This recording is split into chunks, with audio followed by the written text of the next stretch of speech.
artificial intelligence will completely transform our world. But what is AI? Why will it affect you?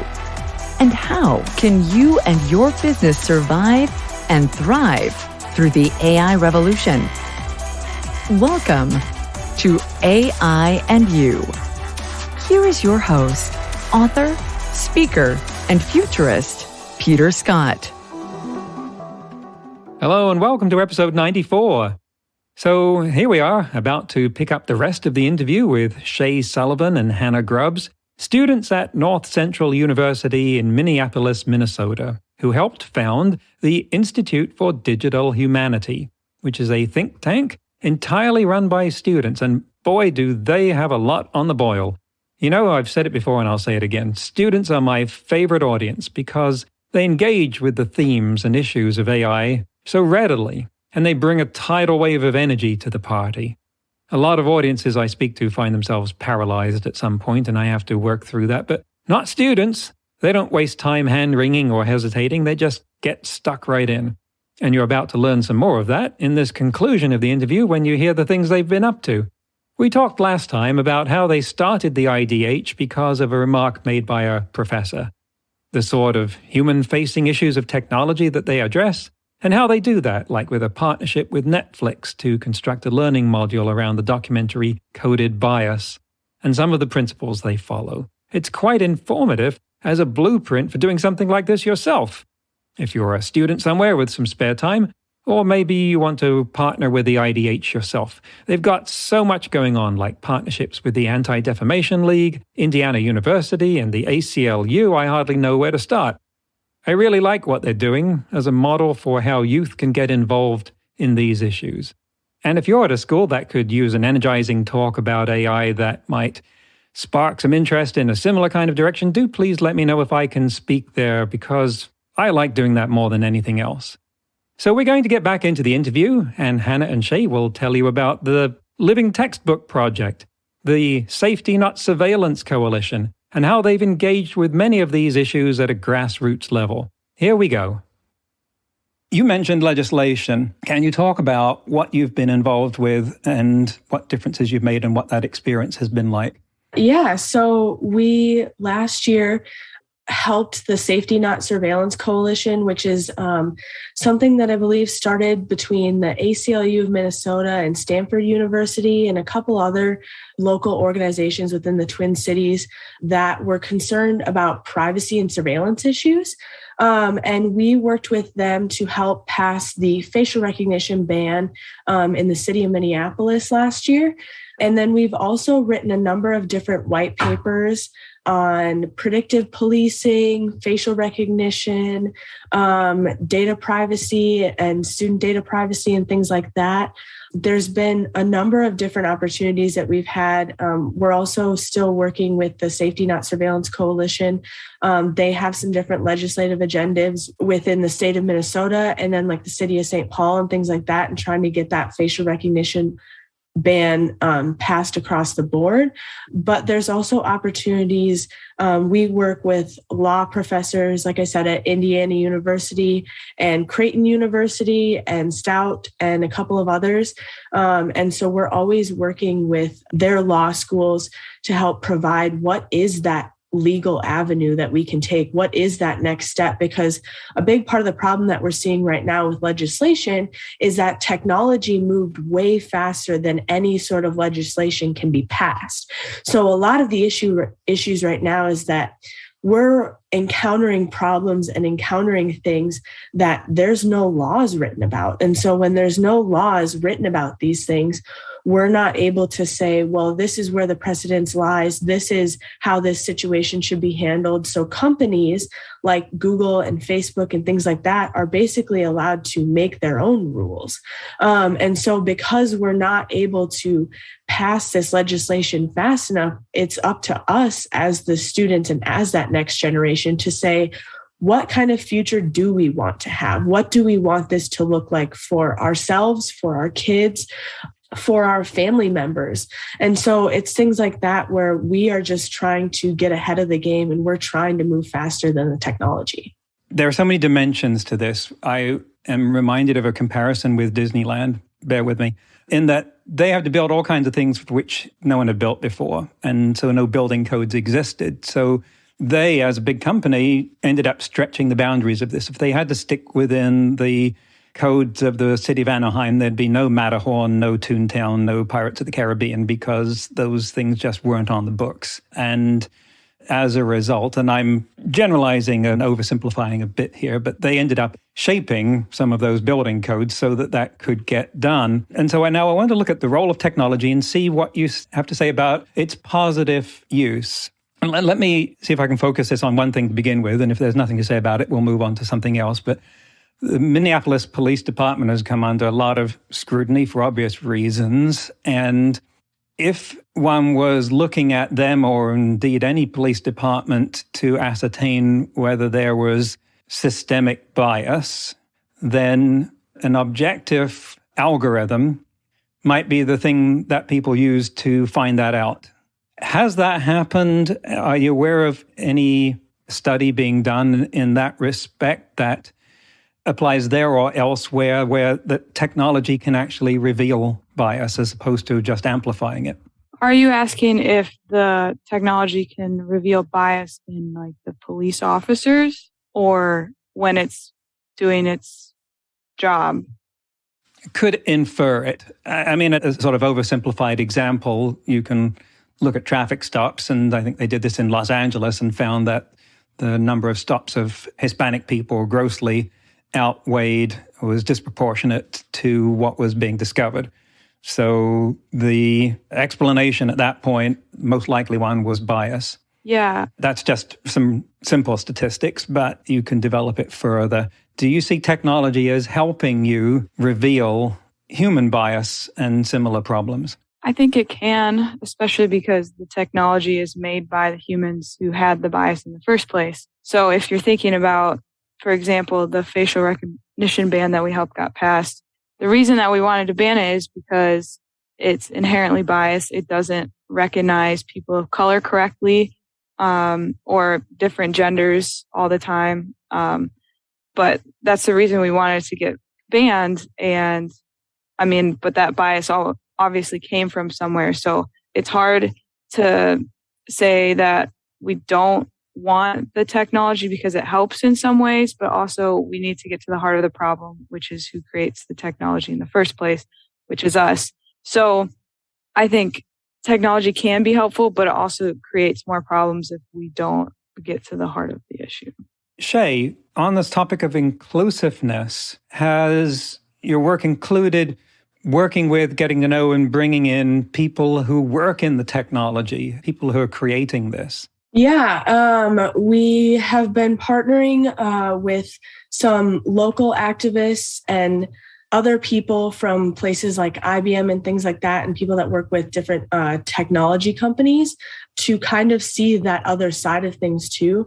And a lot of times those companies are making an effort to try to correct their wrongs or make up for the fact that they're doing these things, or they're trying to find people and hire people that can kind of go back and do that work. But again, when the technology's already been created, it's really hard to regulate it because nobody wants to give up that thing that's already helping them. So a lot of times what we're seeing is these technology companies are, rather than hiring people to go back through and actually make the algorithms humans again, if you will. Instead, we're seeing companies hiring people to just find the legal loopholes. And so there are a lot of people who have maybe not necessarily walked away from the technology industry, but they're starting to kind of go the opposite route. We just saw movies like The Social Dilemma, where a whole bunch of different people from Silicon Valley and the technology industry are coming out now and saying, look at what these social media companies are doing. Look at what this technology is doing to us. And it's interesting to watch how people jump at that and they say, yeah, the technology is bad. We should get rid of all of it. But then at the same point, they turn around and message their friend on Facebook or scroll through Instagram or TikTok or whatever it is. And I mean, I myself fall victim to that all the time.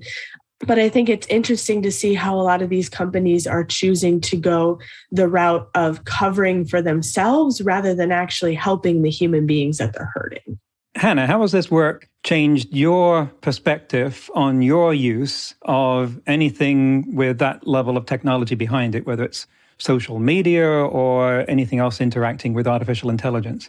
Whenever I download an app, it always says, do you want this to track your location? And now I can confidently say, I always say no, because I don't want them tracking my location. But it's more than just the kind of being worried about like data and data tracking, but also just being conscious of what you're saying on social media, because you never know when that can be used against you. But then also being aware of what you see on social media. Is that something that's being pushed by an algorithm that has an agenda that you probably don't agree with, but most likely you don't know that it's being pushed by an algorithm. So just not believing everything that I see on social media, but also wanting to get outside of just getting all of my news from social media and looking on different sides of the filter bubble. And that means actually talking to people in person. That's a great thing. So, just being more aware of what I'm seeing and what I'm reading on social media. That's definitely changed my perspective. And that's making me think of just how much the environment has changed when I was in school, and there was no culture there where what you said would be recorded indelibly and could come back to haunt you at any point in your life and broadcast around the world. And we've gone to that, and I'm trying to imagine what it's like now growing up at a time when you can say something in advance of the development of the side of your brain that would say, no, that's not a good idea. Let's not do that. And yet then the entire world finds out about it. And now anyone in the future forever who wants to look it up can find it, because that's never forgotten. Now, that just sounds such an inhibition to me. Is that something that you went through some level of realization or anguish about in learning to navigate that side of the world, that essentially your conversations could be public for the entire world and never erased? Yeah, it makes me think about, for example, convicted people. They're convicted, they serve their time, but that's always on their record, which I don't know if it's right or wrong, but the fact that they probably have changed since being in jail, you don't really get to see that part because you just see the convicted felon and you don't see anything past that.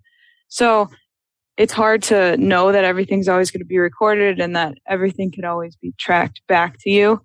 So that's something that we're working or trying to figure out how to change that, instead of just automatically canceling someone and just calling it quits. So, yeah, I mean, we've looked at, we talk about things like neoliberalism and brand you and how our society has evolved to a point of being so focused on our individual selves. And we teach kids now, just be yourself. Everyone will love you if you just are yourself and you just put yourself out there and whatever. And now that has evolved into people my age who are coming into this world and trying to brand themselves and create this persona and things like that.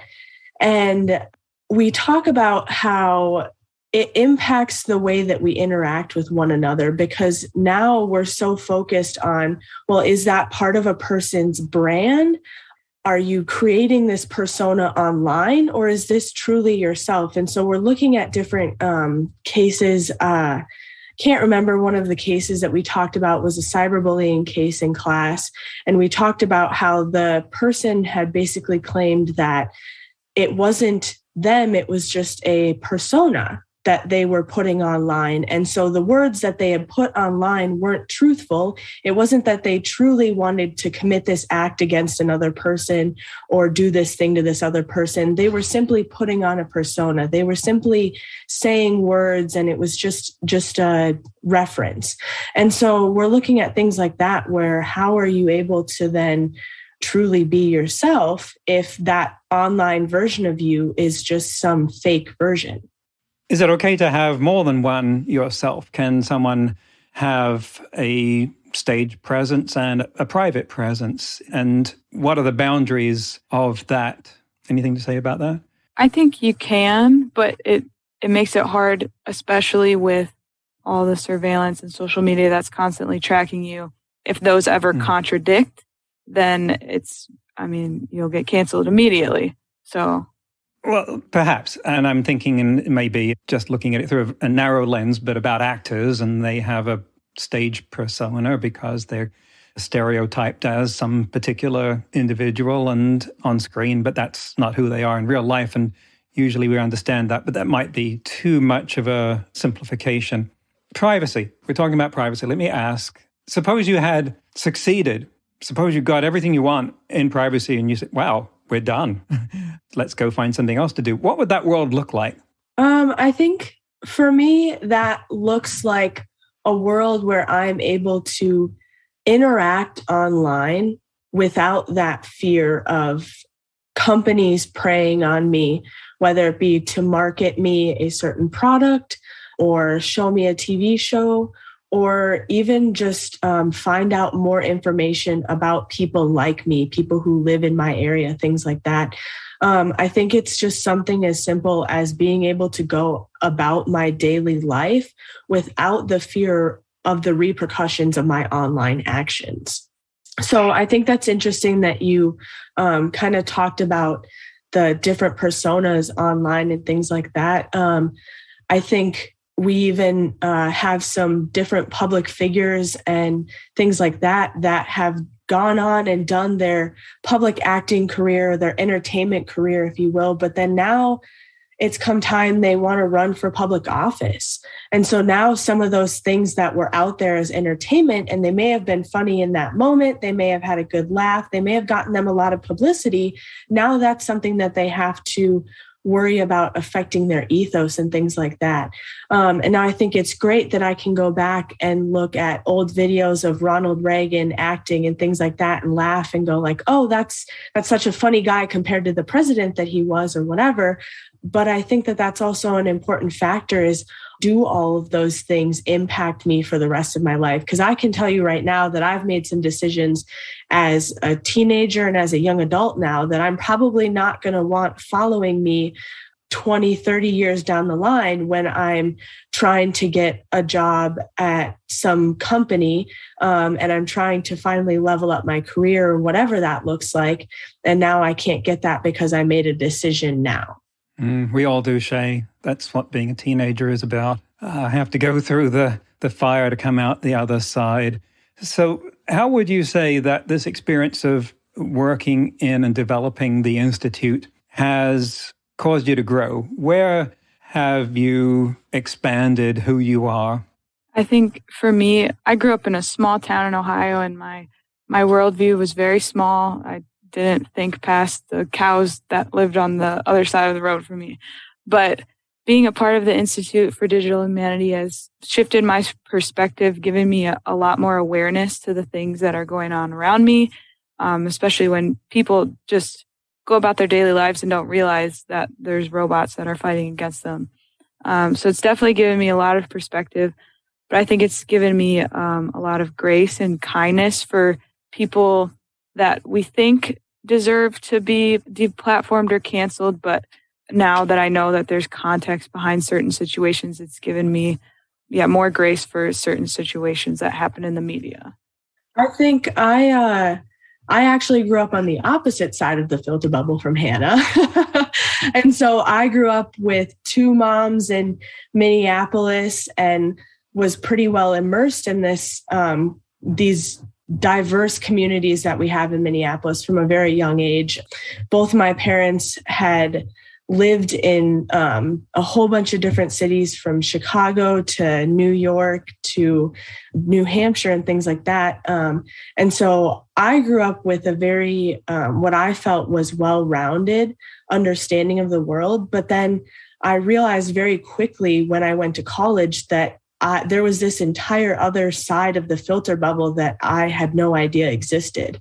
And so I remember coming in and Dr. McCain had said that we could say anything in class and that there was people on both sides of every issue and whatever. And I thought in my head, like, yeah, of course there's people on both sides, but how different can they really be? And I'm sure that there's topics that everybody is able to agree one way on. I'm sure that there's some topics that everybody can think alike on. And very quickly, that idea was just kicked right out of my brain, because now I was faced with these people that it's not that I didn't think they existed or anything like that. I didn't think that there wasn't Hannah out there in the world, but it just was a different mindset that I was able to experience, and these different conversations where I was able to see that Hannah and I are really not that far apart from each other if we simply have a conversation. So what's on the other side of graduation for you? Are you going to keep going in this? How is it shaping your future? I don't know. I might stick around. In one of our classes, we did like a group write session on just a bunch of different topics. And so since my major is journalism, I enjoyed that a lot. And I'm thinking more about like the editing side of the field. But I think my knowledge on these topics from the Institute for Digital Humanity has probably pushed me in that direction. So I might try writing for different companies that advocate for this stuff. Does the Institute allow people to stay in after they've graduated? Yeah. What about you, Shea? What do you see on the other side of graduation? I have always been very focused on people and human beings and advocating for people who may not be able to have their voices heard. So something like technology and digital ethics wasn't something I originally was going to go to school for. It's not something I thought was going to be very interesting. And to be honest, I thought it was really nerdy when I first heard about it. But now, as I've gone through the last couple of years of working with the IDH, we have just covered such a broad range of topics. And I've really come to realize that this is something that impacts all different areas of life and not just one specific thing. And it's not just about what's on my TV or what's on my laptop. And so I personally think that this is something that I would be interested in continuing to work in. Now, that said, honestly, just anything within activism and advocating for people and public advocacy, that's kind of the path that I want to go down. But this is something that is weighing on my heart now that I've gotten to encounter it. What's next for both of you and for the Institute? What are the projects that are in progress, coming to fruition? What headlines are you wanting to generate shortly and draw our attention to? In about 2 weeks here, the IDH is actually going to be presenting at South by Southwest EDU down in Texas. So we're going to be traveling down there. So that's something that we're super excited about, and getting the opportunity to meet a lot of the different people that we can be working with in the future. We're working on different avenues like predictive policing and continuing to push forward the facial recognition bans in Minnesota and things like that, and nationally. But we're also just excited about the different curriculums that we get to put together. We have this living textbook project that keeps evolving as we as students grow and as we expand our horizons. And I'm really excited to be able to educate more people and more students. But maybe Hannah can talk about some of the other things she's working on as well. Sure, yeah. I'm doing some social media stuff for the IDH, a lot of research that's from filter bubbles to privacy. I know we're doing this big launch for South by Southwest, so that's like our main focus right now.